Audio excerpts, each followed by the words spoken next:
దేవుని మహాకృపను బట్టి అప్పుడే ఒక నెల ముగియబోతుంది. కొత్త సంవత్సరం వచ్చింది. 4వ పరిశుద్ధ దినం కూడా ఈ రోజుతో ముగిసింది. దినాలు చాలా త్వరగా గతించిపోతున్నాయి. కాబట్టి ప్రభు యొక్క కృపను బట్టి మనం అందరం దేవుని యొక్క రాకడకు సిద్ధపడుదుముగాక. గత వారం మనము దేవుని యొక్క నివాసం గురించి ధ్యానించుకున్నాం. దేవుని యొక్క నివాసం ఏది? దీనత్వము కలిగిన హృదయం. ఎవరు దీనులుగా ఉంటారో వారి యొక్క దేవుడు నివాసము ధ్యానించుకున్నాం. యేసు ప్రభు వారికి చాలా ఇష్టమైంది దీనత్వం. ఎంతగా దీనులముగా మనం బ్రతుకుతామో అంతగా దేవుడు ఇష్టపడతాడు. అలాంటి వారి యొక్క దేవుడు వచ్చి నివాసము చేస్తాడు. గత వారం ధ్యానించుకున్నాం. ఈ వారం అట్టి దీనులు పొందే ఆశీర్వాదాల గురించి ధ్యానించుకున్నాం. దీనత్వము కలిగి ఉంటే ఏమొస్తుందయ్యా అని అనుకుంటున్నారేమో. దీనత్వము కలిగి ఉంటే పొందే 7 ఆశీర్వాదాలు మనం ధ్యానం చేసుకున్నాం. దీనత్వం ఉంటే యేసు ప్రభు వచ్చి నివాసము చేస్తాడు. దానితో పాటుగా కొన్ని ఆశీర్వాదాలు వస్తాయి దీనులముగా ఉంటే. చూడండి, మొదటిది దీనులు పొందే మొదటి ఆశీర్వాదం దేవుని యొక్క వాక్యపు వెలుగులో మనము ధ్యానం చేసుకుందాం. కీర్తనలు 22:26 చరణం. దీనులు భోజనము చేసి తృప్తి పొందు. దీనులు తృప్తిపరచబడుదురు. మొదటి మాట, మొదటి ఆశీర్వాదం. ఎవడు దీనుడుగా బ్రతుకుతుంటాడో వాడి జీవితంలో తృప్తి ఉంటుంది. ఇక ఉన్నదానితో తృప్తి పొందాడు. తను కలిగి ఉన్న దానితో తృప్తి పొందాడు. తను ఏమైతే తనకున్నదో దాన్ని తృప్తిగా అనుభవిస్తాడు. దీనత్వములో పొందేటువంటి మొదటి ఆశీర్వాదం తృప్తి పొందడం. ఆమేన్. ఈ భూమి మీద చాలా మంది అనేకమైన శోధనల్లో, శ్రమల్లో, కష్టాల్లో పడడానికి కారణం తృప్తి లేకపోవడం. ఏ లేకపోవడం? తృప్తి. తనకున్న దానితో తృప్తి పొందకపోవడం. కొంచెం ఉంటే ఇంకా కావాలి, ఆ కొంచెం ఉంటే ఇంకొంత కావాలి. ఇలా మనిషి కష్టాల పాలవుతున్నాడు, శ్రమల పాలవుతున్నాడు. దేవుని బిడ్డలు దేవుని కలిగి ఉన్నప్పుడు దేవుడు ఏమిస్తే దానితో ఏమవ్వాలి? తృప్తి పడాలి. దీనుల జీవితాల్లో మనం చూసేది మొదటి ఆశీర్వాదం ఏంటంటే తృప్తి పొందడం. దేవుడు నేను ప్రేమించి నీకు ఇచ్చిన దానితో నువ్వేం చేయాలి? తృప్తి పొందాలి. ఒకవేళ కొంచెం ఇచ్చాను, దానిలో నేను ఏం చేయాలి? తృప్తి పొంది ఉండాలి. అప్పుడు దేవుడు ఏమంటాడో తెలుసా? ఈ కొంచెంలో నమ్మకంగా ఉన్నావు కాబట్టి నీకు ఇంకా అనేకమైనవి ఇస్తా. కొంచెములో నమ్మకంగా తృప్తిగా లేని వారికి ఎంత ఇచ్చినా తృప్తి ఉండాలి. ఎంత ఇచ్చినా తృప్తి. ఒక ఊరిలో ఈ తృప్తి లేని వాడు ఒకడు జీవిస్తూ ఉన్నాడు. వాడికి ఎంత ఉన్నా ఏముండదు? తృప్తి ఉండదు. ఆ ఊరి లేకల్లా ఎక్కువ పొలం ఉందంట వాడికి. ఊరి లేకల్లా ఎక్కువ పొలం, తృప్తి పడట్లా అన్నాడంట. అందరిలో పిలిచినప్పుడు అదే, ఈ ఊరిలో కల్లా ఎక్కువ పొలం నీకుంది కదా, తృప్తిగా ఉన్నావంటే మండలంలో కల్లా ఎక్కువ పొలం ఉన్నవాడిని కావాలి. ఈ మండలంలో కల్లా నాకు ఎక్కువ పొలం ఉండాలి. దాని కొరకు నేను ఇంకా పొలాన్ని ఏం చేస్తాను? సంపాదిస్తాను అని అన్నాడు. ఆ ఊరిని ఆ పరిపాలన చేసే ఆ రాజు పిలిచి, అరే నీకు ఈ ఊరిలో కల్లా ఎక్కువ పొలం ఉంది, తృప్తి లేదంటున్నావు కదా, మరి ఎంత ఉండాలి? ఈ మండలం లేక ఈ జిల్లా మొత్తం లేకల్లా నాకు ఎక్కువ పొలము. రాజుకు బాధేసి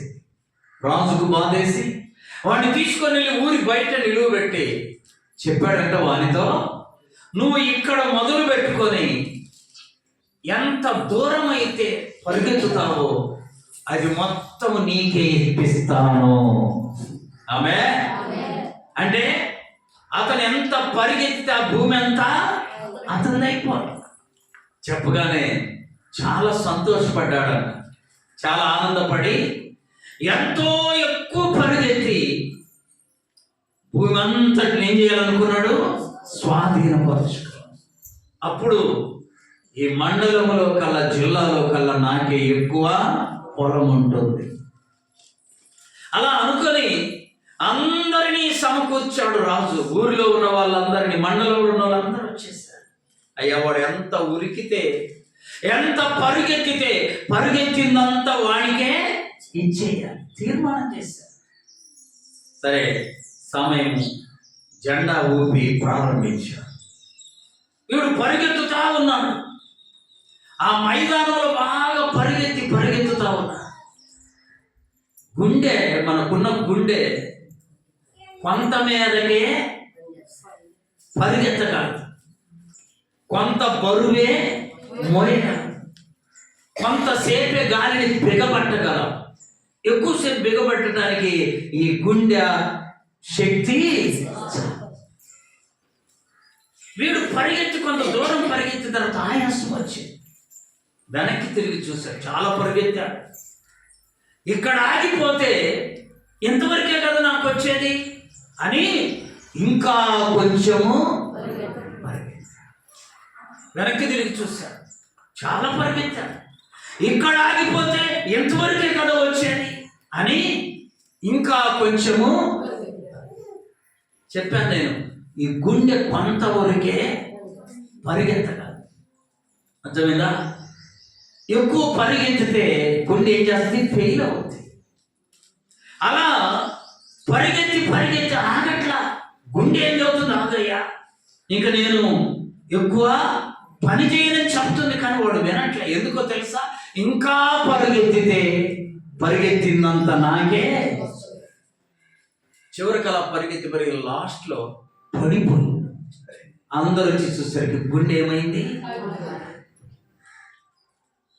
వాడికి ఉన్నదానితో తృప్తి పొంది ఉంటే ఆ పరిస్థితి వచ్చేది. అమ్మ, జాగ్రత్తగా. దేవుడు మనల్ని ప్రేమించి ఇంతదో అంతదో ఏదో ఒకటి ఒక స్థాయిని ఇస్తాడు. ఆమె నిన్ను ప్రేమించి ఒక భర్తనిచ్చాడు.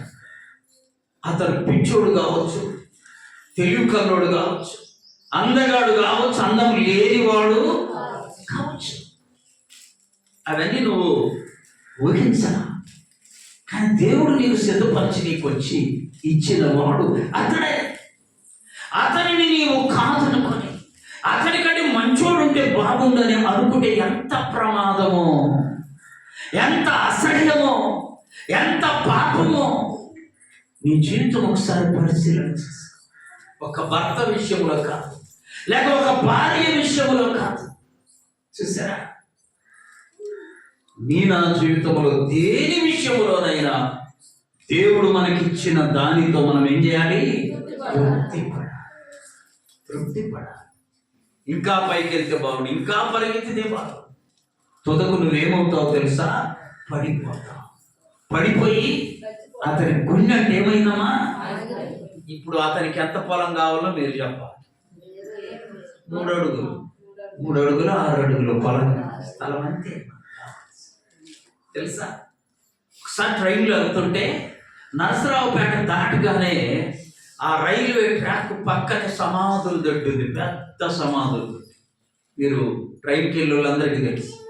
ఆ ట్రైన్లో వెళుతూ ఉంటే ఆ ట్రాక్ పక్కనే ఊరు దాటడానికి పెద్ద సమాధులతో 2 డ్రైవర్లు కూర్చొని, రైల్వే డ్రైవర్లు పక్కన కూర్చొని నా దగ్గర వాళ్ళలో ఒకడు చెప్పుకుంటున్నాడు, అరే నీ పెన్షన్ ఎంత అంటే 75, నా పెన్షన్ 60. కానీ మనం లాస్ట్ ఏమంటో తెలుసునా? అది అక్కడ ఉంటాం, అక్కడ పోయి పడుకుంటాం, అంతే మన లాస్ట్ స్టేజ్. కాబట్టి ఎంత పరిగెత్తి అంత పొలం కావాలనుకున్నాడు. చివరకు పరిగెత్తే అవకాశం కూడా కోల్పోయాడు. జాగ్రత్త. దేవుని సన్నిధిలో తృప్తి కలిగి ఉండాలి. ఏం కలిగి ఉండాలి? బైబిల్లో తృప్తి పడనివి కొన్ని ఉన్నాయి. ఏం పడవు అవి? తృప్తి పడ. చాలును అని తృప్తి పడని కొన్ని ఉన్నాయంట. జలగా ఒక గేదను ఒక మనిషినో పట్టుకుంటే ఏం చేస్తుందో తెలుసది? తాగుతూనే. ఎంత తాగుతాయా? పొట్టబట్టినంతే కదా. అలా కాదు, జలగకున్న ప్రత్యేక లక్షణం ఏంటంటే ఇలా త్రాగుతుంటది, అలా వదిలేస్తుంటది. రోజంతా కూడా తాగుతూనే. జలగ తృప్తి ఉండదు. కొంతమంది జలగ లాంటి మనుషులు ఉంటారు. పనిచేసేవాడిని ఇంకా చేపిస్తూనే ఉంటారు. 5 అయినా 6 అయినా 7 అయినా ఏం చేస్తారు? తృప్తి. దేవుని యొక్క బిడ్డలమైన మన జీవితంలో తృప్తి చాలా ముఖ్యము. ఆమె కలిగి ఉన్న దానితో ఏం చేయాలి? మనము అది నీకు, నీ కుటుంబానికి, నీ దేహానికి ఎంతో దీవెనకరంగా ఉంటుంది. ఆమె ఒకవేళ ఉన్నదానితో నువ్వు తృప్తి పడకపోతే ఇక నీకు నీ మనస్సుకు కంట్రోల్ అనేది ఉండనే. దీనులట తమకు కలిగి ఉన్న దానితో ఏమవుతారు?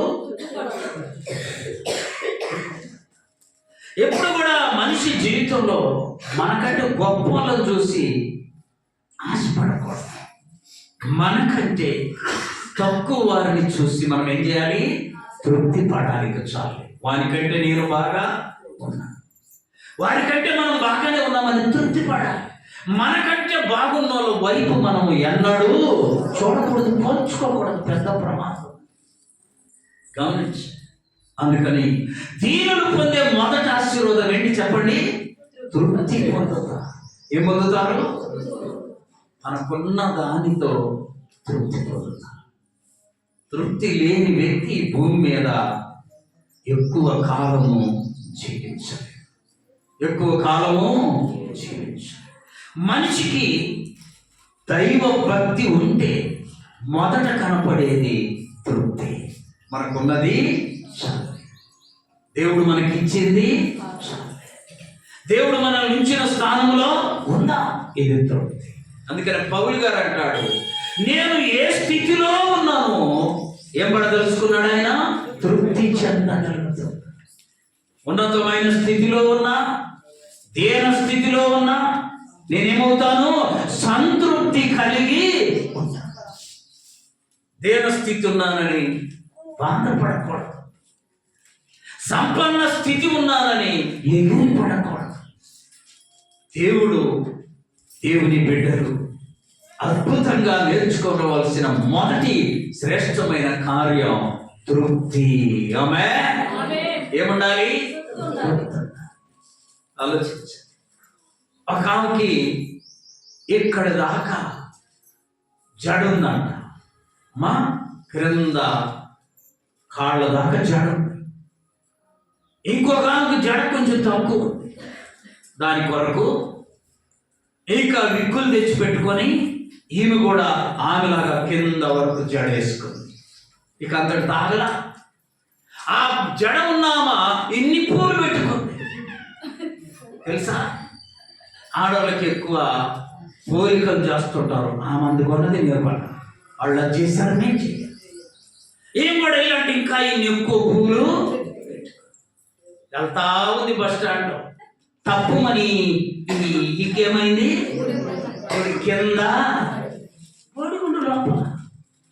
చూసా, ఒకరితో ఎప్పుడు మనము ఏం చేయకూడదు? పోల్చుకోకూడదమ్మా. ఏం చేయకూడదు? చాలు, దేవుడు మనకి ఏమిస్తే దానితోనే బ్రతుకుదుముగాక. ఎప్పుడు మనకంటే గొప్ప వాళ్ళని చూసి పోల్చుకోమంట. దేవుడు మనకు ఏ స్థితి ఇస్తే ఆ స్థితిలోనే ఆనందపడదాము. ఆమేన్. దీన స్థితి అందునా సంపన్న స్థితి అందునా నడచినను ఎగిరినను సంతృప్తి కలిగి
ఇతరులతో మనం ఏం పడకూడదమ్మా, పోల్చుకోకూడదు. ఈ మధ్య ఒక విడాకుల కేసు వచ్చింది మా దగ్గరికి. నా భార్యకి నేను విడాకులు ఎవరు చూస్తామన్నా, విడాకులు ఇచ్చే చూస్తాం. ఎప్పుడైతే వాడు ఆ మాట్లాడి ఏందయ్యా నీ భార్యలో ఉన్న సమస్య అంటే, పెళ్లి కాకముందు జడ అదిరిందండి, జడ ఏమైందంట, ఇప్పుడు జడ మొత్తం చూడటానికి అసహ్యం ఉంది. దేన్ని బట్టి పోల్చుకుంటుండేడు జడ. నేను చెప్పాను అబ్బాయి, పెళ్ళి అయిందా ఆడోళ్ళ జడ గోంగూర కట్ట. ఏంటంట, పెళ్ళి ఒక పిల్ల పుట్టింది అనుకో అమ్మా, కొత్తిమీర కట్ట. అర్థమైందా? ఇంకా 2 పిల్లలు పుట్టారనుకో ఏమైంది తెలుసా, కరివేపాకు. ఎంత చేసుకుంటాం కరివేపాకు కూరలో? 1 లేదా అయ్యి చూడకూడదు. అంటే అసలు వద్దండి. పెళ్లికి ముందు ఇక్కడ దాకుండేదండి, ఇప్పుడు ఎంత అయిపోయింది, పిలకైందండి. వద్దండి దేన్ని చూసి, జడను చూసి. చూసారా, ఎంతమందిని చెప్పిన వినలా, ఎంతమందిని చెప్పిన వినలా. దేవుడు గొప్పవాడు కదా. వీడికి డబల్ టైఫాయిడ్ వచ్చింది. ఏం టైఫాయిడ్? వీడి బొట్టంతా ఊడిపోయిందండి. అప్పుడు దొందు ఇంకా ఆ కేసాడు జరుగుతుంది. ఈ లోపు వీడికి ఓడగొట్టాడు దేవుడు. నీ పై రూపాన్ని చూసి పోల్చుకోమాక, ఆస్తి పాస్తులను చూసి పోల్చుకోమాక, వేరే వాళ్ళకున్న బలమును చూసి నీవు ఆత్మీయ జీవితంలో సంతృప్తి కలిగి బ్రతుకుదాము. ఆమేన్. నేను ఉన్నత స్థితిలో ఉండగలను, దీన స్థితిలో. కొన్నిసార్లు మనం దీనులముగా దీన స్థితిలో నడవవలసి వచ్చింది అనుకో, నడుద్దాం. కొన్నిసార్లు ఉన్నతమైన స్థితిలో దేవుడు ఉంచాడు, ఉందాం. ప్రభువుని బట్టి మనము దీనులముగా బ్రతుకుతున్నప్పుడు దేవుడు ఏ స్థితిని ఇస్తే దానిలోనే తృప్తి కలిగి బ్రతుకుదుముగాక. ఇది దైవభక్తి. దీనులు పొందే మొదటి ఆశీర్వాదం తృప్తి కలిగి బ్రతకడం. రెండవది చూడండి, దేవుని యొక్క పరిశుద్ధ గ్రంథంలో 25వ కీర్తన 9వ చరణం. 25వ కీర్తన 9వ చరణం. న్యాయ విధులను బట్టి ఆయన దీనులను అంటే దీనులు సరి అయిన మార్గములో నడుస్తారు. ఆమేన్. దీనులు ఎక్కడ నడుస్తారు? దీనత్వము మనలో లేకపోతే సరైన మార్గంలో దేవుడు మనల్ని నడిపించడు. నిన్ను నీవే ఊహించుకుంటావు, మార్గము తప్పి నీ ప్రయాణము కొనసాగు. గుర్తుపెట్టుకో, దీనులనంట దేవుడు ఏ మార్గం నడిపిస్తాడు? సరి అయిన మార్గములో. మనం నడిచే మార్గం సరి అయినది కాకపోతే మనం చేరే గమ్యస్థానం సరి అయినదిగా ఉండదు. అర్థమైందా? మనం నడిచే మార్గం సరి అయినదైతే మనం వెళ్ళే స్థలము కూడా సరి అయినది. నువ్వు నడిచే మార్గం సరిగా లేకపోతే నువ్వు వెళ్ళే గమ్యస్థానము సరి అయినది. ఒక ఊరికి వెళ్ళాలని నువ్వు బయలుదేరావు, ఆ ఊరికి వెళ్ళే సరి అయిన మార్గంలో వెళితే నువ్వు ఆ ఊరు చేరుకుంటా. వెళ్ళాలనుకున్నది ఒక ఊరు, నువ్వు వెళ్ళే మార్గం ఇంకొకటి అయితే ఆ ఊరికి నీవు. అందుకని తీరుల కంట దేవుడు సరి అయిన మార్గములోనే ఏం చేస్తాడు? నడిపిస్తాడు. దేవుని నడిపింపు దీనుల ఎడల చాలా గొప్పగా ఉంటుంది. ఆమె ఎంత అద్భుతం అంటే, గొర్రెల కాపరులు ఉన్నారండి, వాళ్లకు శుభవార్త వచ్చింది. గొల్ల బోయిలకు శుభవార్త వస్తే యేసయ్య జన్మించాడు, రక్షకుడు జన్మించాడు అనగానే వీళ్ళు లేచి బయలుదేరారు. ఎక్కడికి వెళ్ళాలో వీళ్ళకి తెలియనే. దేవుడట ఆ చుక్కను, నక్షత్రమును వారికి చూపించి అది ఎటుంటే ఎటు వెళితే దానిని వెంబడించి వాడు అక్కడికి చేరు. దేవుడు దీనులను సరి అయిన మార్గములో నడిపిస్తాడు. ఆమె గుర్తుపెట్టుకో, సరి అయిన మార్గములో నడిపిస్తాడు. ఎప్పుడైనా మనము ప్రయాణమై వెళ్ళడానికి సిద్ధపడగానే ప్రభువును మనం అడగాలి. ఏమో తెలుసా? ప్రభు మమ్మలను సరి అయిన మార్గంలో. అద్భుతం. రోమీయులకు రాసిన పత్రిక 8వ అధ్యాయం 14వ వచనం. రోమా 8:14. దేవుని ఆత్మ చేత ఎందరూ నడిపించబడుదురో వారందరూ దేవుని. ఆయన మనలని సరి అయిన మార్గంలో నడిపించి చారవలసిన గమ్యస్థానానికి చేరుస్తాడు. నీ మార్గం సరిగా లేకపోతే నువ్వు వెళ్ళే గమ్యస్థానం సరిగా ఉంటుంది. అందుకనే యోహాను సువార్త 14వ అధ్యాయం 6వ వచనంలో యేసు ప్రభువారు తెలియచేశాడు, నేనే మార్గమును సత్యమును జీవమునై ఉన్నాను, నా ద్వారానే తండ్రి యొద్దకు. ప్రభు మనకు మార్గం, ప్రభు మనకు సత్యం, ప్రభు మనకు జీవమై ఉన్నాడు. గుర్తుపెట్టు, ఆ మార్గంలో మనము నడిస్తే ఆయన మనల్ని ఎక్కడికి తీసుకెళ్తాడో తెలుసా?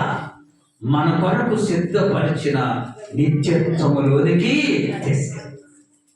ఆ మార్గం కొరకు నీవు నేను దీనులమై వెతుకుదాం, దీనులమై బ్రతుకుదాం. ఆ దీనులను దేవుడు సరి అయిన మార్గంలో నడిపిస్తాడు. నీ మార్గం ఎలా ఉంది? నీ మార్గమే సరిగా లేకపోతే నువ్వు వెళ్ళే నిత్యత్వము స్థలము కూడా సరిగా ఉండదు. గుర్తుపెట్టుకో. అందుకని ప్రభు మార్గములో మనం నడవాలి. మొదటి కీర్తనలోనే దేవుడు తెలియజేశాడు. ఏమన్నా తెలుసా? దుష్టుల మార్గమున. ఏ మార్గం నడవకూడదు? దుష్టుల మార్గమున నడవకూడదు. ఎందుకో తెలుసా? ఆ మార్గము నేను నాశనానికి నడిపిస్తాడు నా దేవుడు, శ్రమలోనైనా నన్ను విడువడు. నడిపిస్తాడు నా దేవుడు, శ్రమలోనైనా నన్ను విడువడు. అడుగులు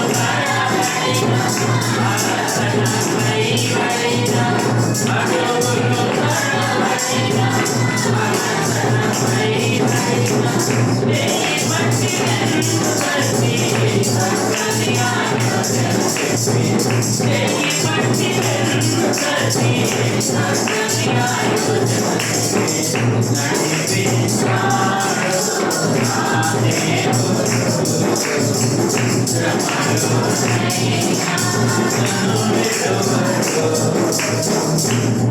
దేవుని యొక్క నడిపింపు ఉంటుంది. కొన్నిసార్లు మన మార్గంలో నడకలో సైతాన్ ఏం చేస్తుందో తెలుసా, కొంచెం అటు ఇటు కుడికి ఎడమకు తిప్పుతుంది. నువ్వు దేవుని వెంబడిస్తూ దీనురాలివై బ్రతుకుతూ ఉంటే దేవుడు అంట ఆ వ్యక్తిని, అయ్యా ఇదే త్రోవ, దీనిలో నడువు అని నీ వెనుక నుండి ఆయన నీకు ఒక స్వరము ద్వారా చూడు. నా మాట చూద్దాం. యెషయా గ్రంథం 31:19. 30:19. మీరు కుడి తట్టు అయినను, అంతే చదువుమా, ఎడమ తట్టు అయినను తిరిగినను ఇదే త్రోవ, దీనిలో నడువుడని నీ వెనుక నుండి ఒక స్వరము నీకు.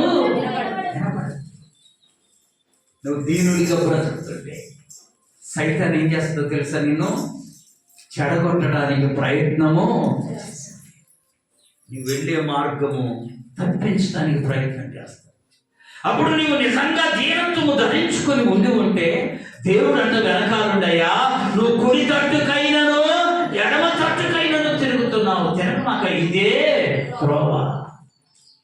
ఈయనలోమై ఆయన సన్నిధిలో బ్రతుకుతా. అందుకని పేతురు గారు అంటారు చూడండి, పేతురు రాసిన మొదటి పత్రిక 5వ అధ్యాయం 5వ వచనం. మొదటి పేతురు 5:5. చిన్నలారా లోబడి ఉండుడి, మీరందరూ ఎదుటి వాని ఎడల దీన మనసు అనే వస్త్రము ధరించుకోండి. 6వ వచనం, దేవుడు తగిన సమయమందు మిమ్మును హెచ్చించునట్లు ఆయన బలిష్టమైన చేతి క్రింద దీన మనస్కులై ఉండండి. దీనత్వం ఎప్పుడు వచ్చిందమ్మా చెప్పాలి. ఎలా వచ్చింది? లోబడుట ద్వారా. అర్థమైందా? లోబట్టం అంటే మా విధేయత చూపట. నీ కంటే పెద్దవారు ఎవరైనా నిన్ను ఏదైనా ఒక మాట అన్నారు అనుకో, నువ్వేం చేయాలి? లోబడాలి. ఆమె ఏమవ్వాలి? విధేయత చూపాలి. అందుకని అక్కడ ఆ మాట వ్రాయించాడు, చిన్న పిల్లలారా పెద్దలకు లోబడుట ద్వారా దీనత్వం వచ్చింది. అంటే దేవుని మాటకు చెప్పాలి, ఏమవ్వాలి? దేవుని వాక్యానికి, దేవుని ఆజ్ఞకు, దేవుని యొక్క సేవకుని మాటకు, అప్పుడు నీకు విధేయత, అప్పుడు నీకు దీనత్వం వచ్చింది. కొంతమందికి ఉండే సూత్రం ఎందుకు తెలుసా? అది ఒకటంటే నేను, ఒక దెబ్బ కొడితే నేను. ఇది దీనత్వం కాదు. దీనత్వపు లక్షణము. దీనత్వం ఎప్పుడు వచ్చిందంటే నువ్వు లోబడుట ద్వారా. నువ్వు లోబడితే దేవుడే నిన్ను సరి అయిన మార్గంలో నడిపిస్తాడు. ఆమేన్. మాసిలామణి గారు కూడా రాస్తారు, నడిపించు నా నావ నడి సముద్రమున దేవా. మన విశ్వాస నావ సరి అయిన మార్గంలో నడవాలంటే దీనులమై ప్రభు వైపు చూద్దాం. అలాగే 34వ కీర్తనలో ఒక మాట ఉంది చూడండి. 34వ కీర్తన 6వ చరణం. ఈ దీనుడు మొరపెట్టగా దేవుడు, అంటే దీనుల మొర దేవుడు. నువ్వు హెచ్చించుకుని దేవుని సన్నిధికి వచ్చి మొర పెడితే నీ మొర అడ్రస్ ఉండదు. నీ మొర దీనత్వముతో కూడినదై ఉండాలి. అప్పుడు దేవుడు నీ మొరను ఆలకించునుగాక. ఎంత చక్కని మాట్లాడి దావీదు గారి ద్వారా దేవుడు. ఈ దీనుడు మొరపెట్టగా దేవుడు. నువ్వు దీనత్వంతో మొరపెట్టాలి. ఒకసారి బైబిల్లో ఒక మంచి వాక్యం రాయబడింది. ఏంటో తెలుసా? ఒక సురేపెనక అనే స్త్రీ వచ్చింది యేసు ప్రభు దగ్గర. వచ్చి, అయ్యా, నా చిన్న కుమార్తె దయ్యం బట్టి చచ్చిపోయే స్థితికి వచ్చింది. అయ్యా, నువ్వు వచ్చి ఆ అమ్మాయి ఏం చేయమంటుంది? వచ్చి బ్రతిమాలుతావు. ఉదయం వచ్చింది, మధ్యాహ్నం అవుతుంది, బ్రతిమాలుతూనే.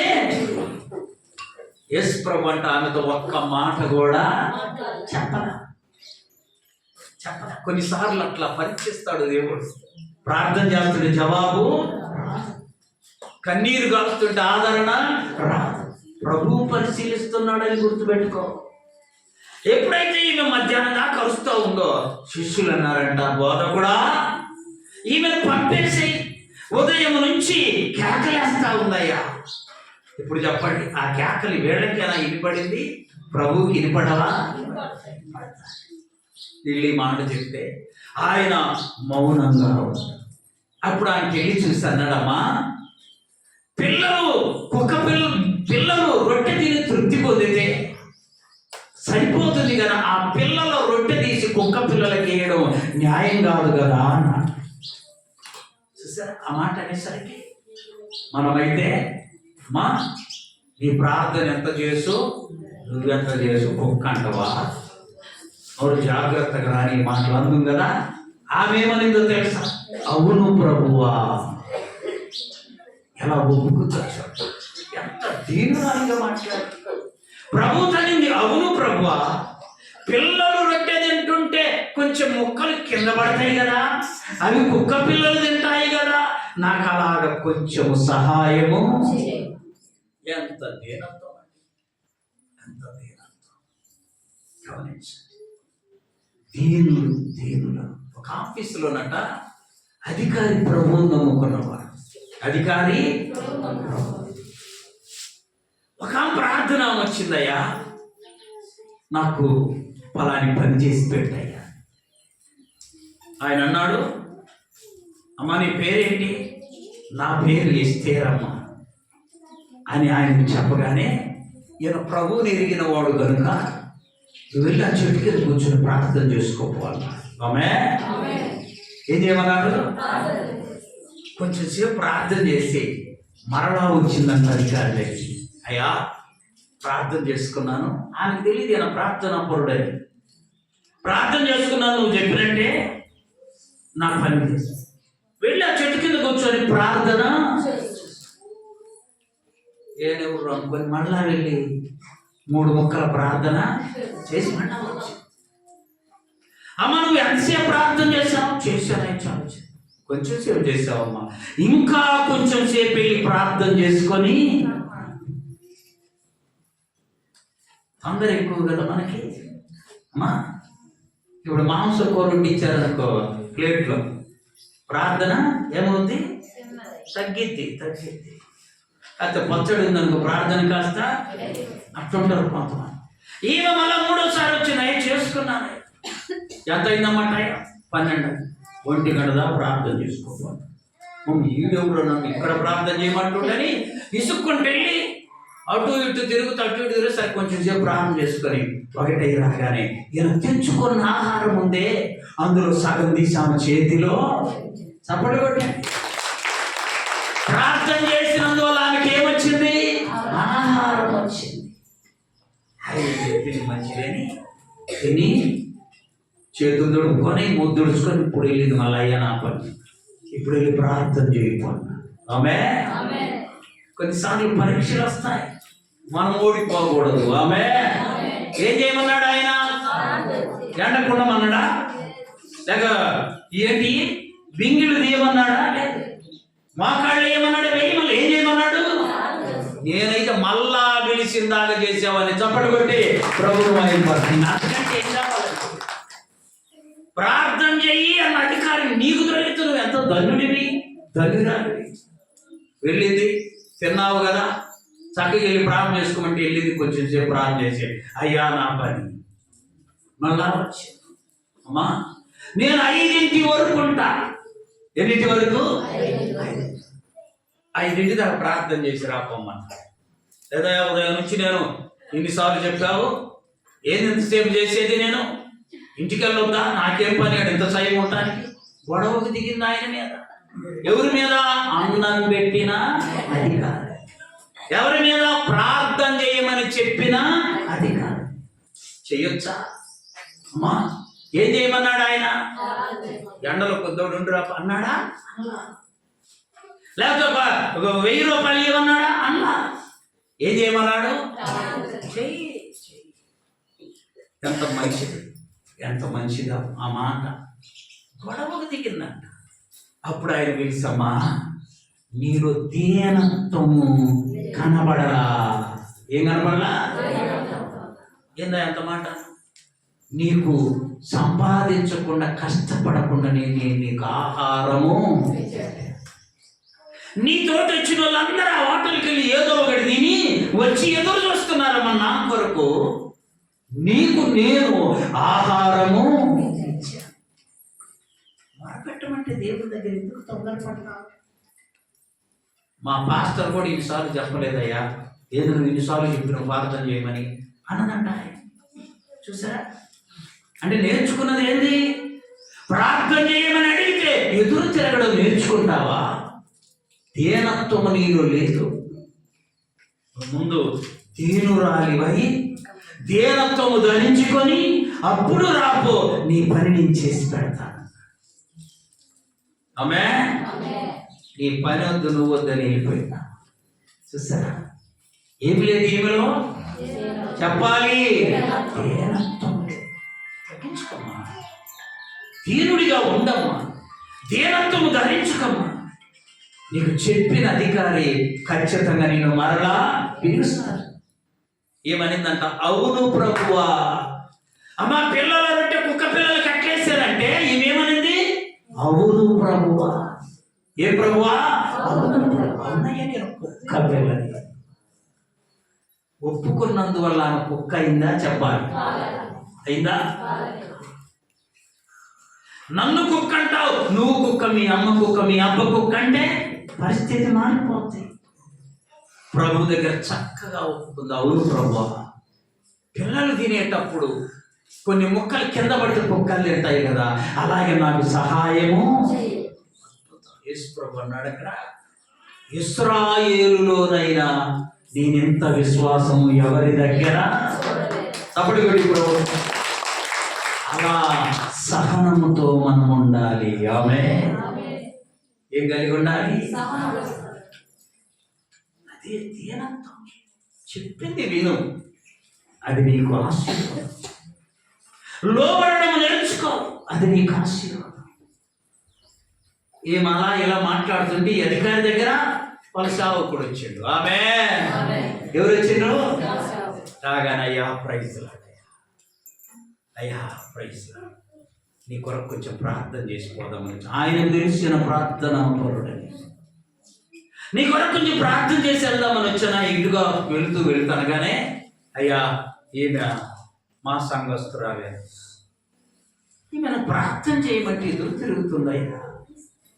అయ్యా నువ్వు ప్రార్థనోడు అన్న సంగతి నాకు అది తెలిస్తే లోపడదామనా, తెలిసినాక లోపడదామనా? ఎప్పుడు అలా ఉండకూడదు. నీవు ఏం చేసేది నీ ప్రభువు ఆయన ప్రతిఫలం ఇస్తాడు. మా దగ్గర ఒక అమ్మాయి రక్షణ పొంది 10th క్లాస్ పాస్ అయ్యి ఉద్యోగం తెచ్చుకుంటే అమ్మా ఎంత కృతజ్ఞత. ఆమె ఇప్పటికీ కూడా 22 ఏళ్ళు అయింది. ఆమె ఎక్కడో ఉద్యోగం చేస్తుంది. 1వ తారీఖు జీతం తీసుకోగానే ముందు 10వ భాగం దేవుడికి పంపుద్ది. ఆమె అలాంటి ఆమె వాళ్ళ బంధువు ఒక ఆమె నేను వచ్చి అంటుంది, అయ్యా ఆగస్టు ఇక్కడ రక్షణ పొందింది అయ్యా ఫలానా ఆమె మా చర్చికి వచ్చిందమ్మా, మా దగ్గర రక్షణ పొంది. కాదులయ్యా, ఇప్పుడు ఆమెకు తెలుసు నాకు తెలుసు, మధ్యన ఈమె కంట అంతా తెలిసినట్టు మాట్లాడుతుంది. ఏం చెప్పాలి? గొడవాడదామా? ఏదైతేనేమమ్మా రక్షణ పొందిందిలే మంచిది, దానికి నేను ఇన్ని మాటలు చెప్పి తీసుకొచ్చిన మందిరానికి. అసలు ఈమె లేనప్పుడు ఈ ఊర్లో చూసారా, ఏదో తొందరపాటు. ఆ సేవకుడు రాగానే అధికారి చెప్తున్నాడంటే మనం ప్రార్థన చేయమంటే ఏం చేస్తుంది? ఎదురు. అయ్యా నువ్వు ప్రార్థనోడు అని తెలియదయ్యా, ఇప్పుడు చేస్తా పో, నువ్వు మళ్ళా పిలిచిందాక నీ పరీక్షలో ఓడిపోయి నువ్వు ఇప్పుడు మరలా పరీక్ష రాస్తానంటే సాధ్యము. పెట్టినప్పుడే పరీక్ష రాయాలి. పరీక్ష పెట్టినప్పుడు రాయాలా, నీకు తిరిగినప్పుడు రాయాలా చెప్పాలి. ఇప్పుడు 10th క్లాస్ పరీక్షలు జరుగుతుంటాయమ్మా, అప్పుడు రాయకుండా మరుసటి రోజు పోయి నేను రాస్తారు ఈ రోజు అంటే ఎవరైనా వింటారా? అట్లా నీ భక్తి. నువ్వు మొర పెడితే దేవుడు వింటాడని, అధికారిని మారుస్తాడని అధికారికి తెలిసి నేను ప్రార్థన చేయమంటే నువ్వు చేయలేకపోయా, ఓడిపోయా. ఎప్పుడు కూడా దేవుని బిడ్డలమైన మనం దేంట్లోనైనా ఓడిపోతామని నువ్వు అనుకుంటున్నావేమో. దేంట్లో ఓడిపోకుండా ఉండాలంటే దేవుడు పెట్టే పరీక్షలో వాడకుండా అప్పుడు నీవు అన్నిటిలో కూడా విజయాన్ని పొందుకుంటా. చూడండి, దీనుడు మొరపెట్టగా దేవుడు. దీనత్వం ఉంటే మన మొర దేవుని సన్నిధికి చేరునుగాక. 3 ఆశీర్వాదాలు. మొదటి చెప్పండి, తృప్తి పొందన్న. ఇది చాలా ప్రమాదం. ఇక్కడ ఉన్న మనలో చాలా మందికి ఉండదు ఇది తృప్తి. మా ఏం నేర్చుకోవాలి మనము? తృప్తి పొందడం. రెండవది, సరి అయిన మార్గములో దేవుడు మనలని. సరిదప్పిన మార్గము కాదు, సరి అయిన. ఆ సరి అయిన మార్గంలో మనం నడవాలంటే మనలో దీనత్వం ఉండాలా. అప్పుడు దేవుడు మనలను సరి అయిన మార్గంలో. మూడోది చెప్పండి, దీనులు మొరపెడితే దేవుడు. గర్వంతో మొదలు పెడితే దేవుడు ఆలకించాడు. ఎవరి మొర ఆలకిస్తాడు? మరి మనకుందా దీనత్వం? మనది అవును ప్రభువా, మేము కుక్క పిల్లలమే అనుకో, ఏం పర్లేదు, మేము కుక్కలమే. అయితే పిల్లలు తినేటప్పుడు రొట్టె ముక్కలు ఎరిగి కింద పడతాయిగా, కుక్కలు తింటాయ్యా. ఆ ముక్కలు అనుకొని నా కుమార్తెను బాగు.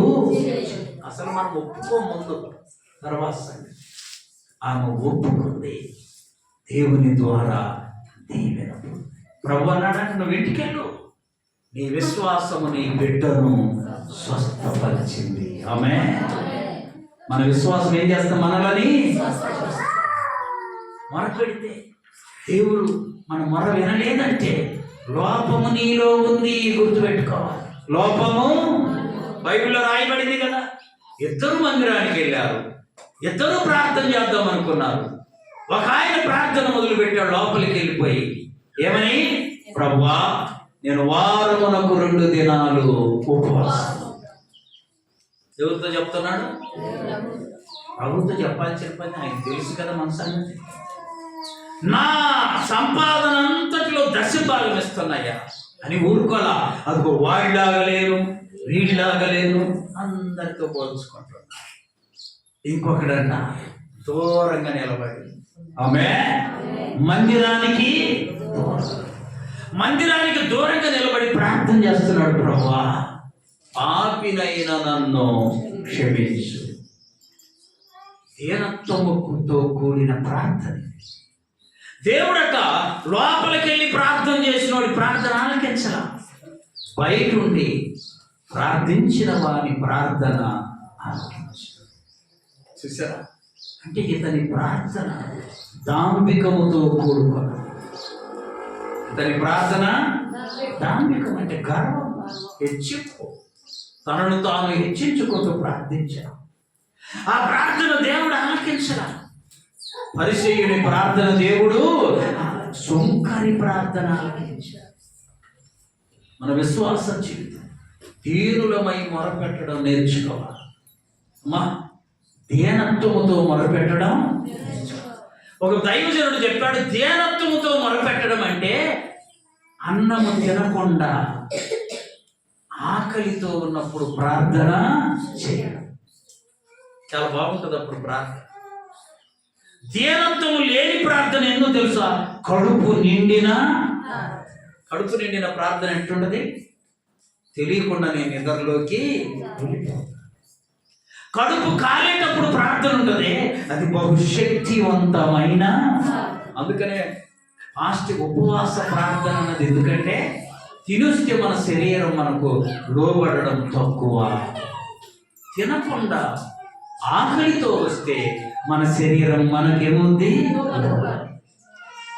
కదా. కాబట్టి మనము ఎలా మొరపెడదాం? దీనులముగా. అలాంటి వాళ్ళకి దేవుడు వెంటనే జవాబు ఇస్తాడు. జవాబు దీనుడు మొరపెట్టక, బలవంతుడు మొరపెట్టడం లేదు బైబిల్లో. గొప్పవాడు మొరపెట్టాడని లేదు బైబిల్లో. ఎవరు మొరపెట్ట? ఏమి మన చేత కాదనుకొని ప్రభు చేతికి సమస్తం అప్పగించి ఆయనకి మొరపెడదాం. ఇర్మియా గ్రంథం చదవండి, 33వ అధ్యాయం 3వ వచనం. ఇర్మియా 33:3. నాకు మొరపెట్టు, నేను నీకు ఉత్తరం ఇచ్చేదను. ప్రభు యొక్క ఫోన్ నెంబర్ చెప్పాను, 50వ కీర్తన 15వ చరణం. ఆపత్కాలమున నీవు నన్ను గూర్చి మొరపెట్టుము, నేను నిన్ను విడిపించెదను, నీవు నన్ను మహిమపరచెదను. ఆ మొర ఎలా ఉండాలంటే దీనుల మొరలాగా ఉండాలి. దీనత్వంతో నిండిన మొరై ఉండాలి. దీనుల మొర అయి ఉంటే ఆ మొర దేవుడు తప్పక ఆలకించి జవాబునిచ్చి ఆదరించునుగాక. అట్టి కృప దేవుడు మనందరికి దయచేయునుగాక. మోకరించండి, ప్రార్థన చేసుకో.